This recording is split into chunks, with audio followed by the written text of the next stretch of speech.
अगर आप चाहते हैं कि ये जीवन अपने सर्वोच्च स्तर पर काम करे तो शुद्धिकरण की आवश्यकता है। महीने में 2 बार ये करना और नियमित अभ्यास करना आप जो भी कर रहे हैं वो पक्का करेगा कि शरीर शुद्ध है। तो अगर आपकी केमिस्ट्री साफ नहीं है तो शुरू में ये नाखुशी का सवाल होता है, बाद में ये खराब सेहत का सवाल बन जाता है। इनर इंजीनियरिंग के 5 पहलू ये आनंद में रहने का एक सरल तरीका है।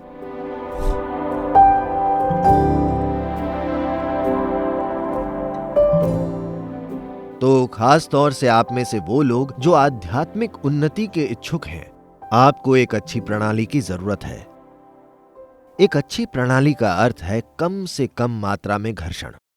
कम से कम घर्षण, कुछ भी इकट्ठा नहीं करना, सब कुछ साफ है। अब ये सहजता और सरलता से काम करता है।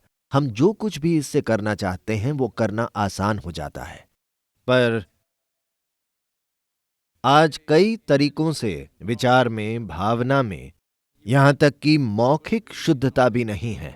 इसे वाक शुद्धि कहा जाता है, जहां इस देश में इस बात को बहुत बड़ा महत्व दिया गया कि आप किस तरह की ध्वनि का उच्चारण करते हैं और किस भावना से करते हैं। इससे आप अपने जीवन में चीजों को स्थापित कर सकते हैं। इस अर्थ में अगर मैं फूल कहता हूं तो फूल की सुगंध एक जीवित सच्चाई बन जाती है।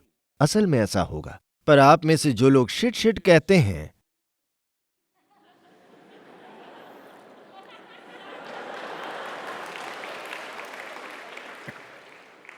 You're doing this to yourself, just know this.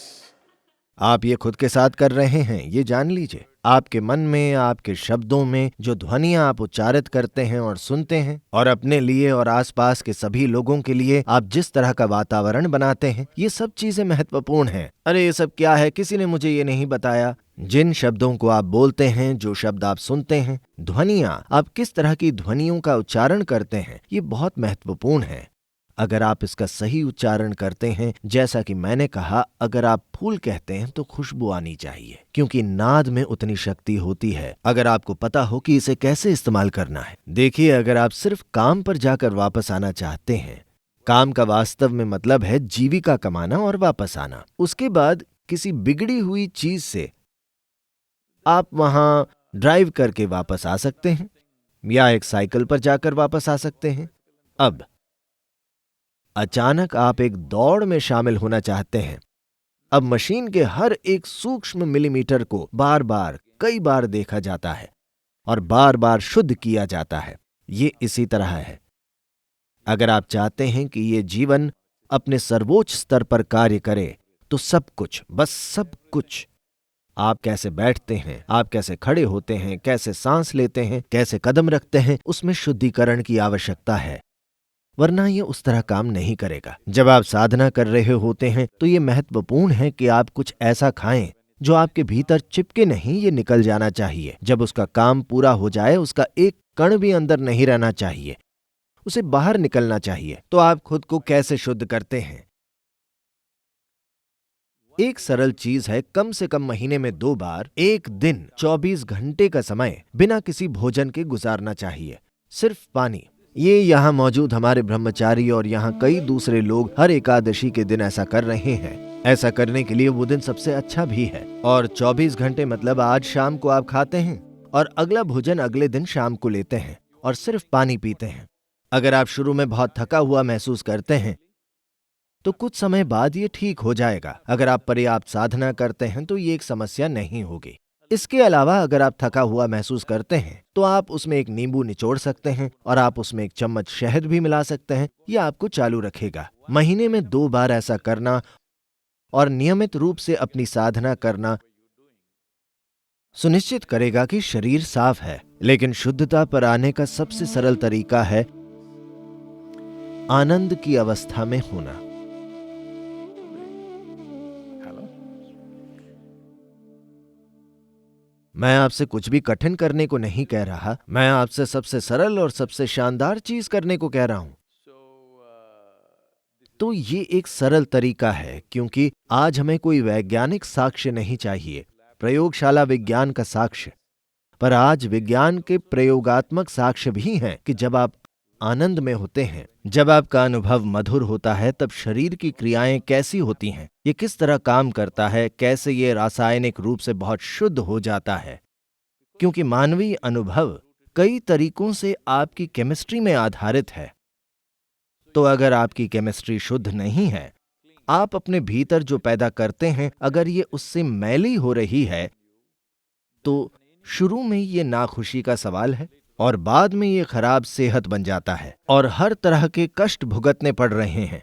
अगर आप इसका ध्यान रखें, मैं इसका ध्यान कैसे रखूं सद्गुरु? अरे, इनर इंजीनियरिंग है। अभी आपने सोचा, देखिए ये इस तरह है, आप पहले स्कूल गए, आपने ABCD सीखा, ठीक है? शुरुआती चीज आपके प्राथमिक शिक्षक, लेकिन फिर आप BSc, MSc, PhD बन गए। ये बंद रास्ते जैसा लगता है, PhD। तो अब आप वहां पहुंच गए और तब आपने अपनी प्राथमिक शिक्षिका को देखा। वो महिला अब किसी काम की नहीं लगती, वो कुछ नहीं जानती, बस ABC। मान लीजिए आप भूल गए कि उसने आपको क्या सिखाया था, और फिर आप PhD कैसे कहेंगे?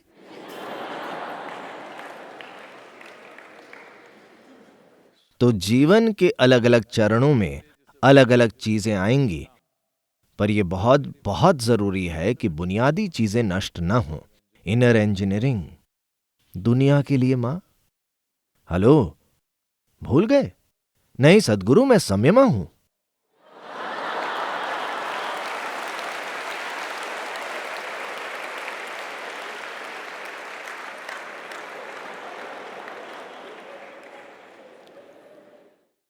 अगर आप ABC भूल गए तो कोई PhD नहीं, है ना?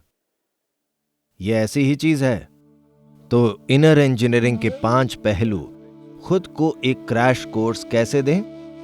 अगर आपको दिन में 1 बार इसकी जरूरत है तो 1 बार करिए, अगर 2 बार इसकी जरूरत है तो 2 बार कीजिए, अगर आपको 24 बार जरूरत है तो 24 बार कीजिए, अगर 24,000 बार जरूरत है तो 24,000 बार कीजिए। खुद को इनर इंजीनियरिंग के 5 बुनियादी सिद्धांतों की याद दिलाइए। आनंद में रहने का ये एक सरल तरीका है।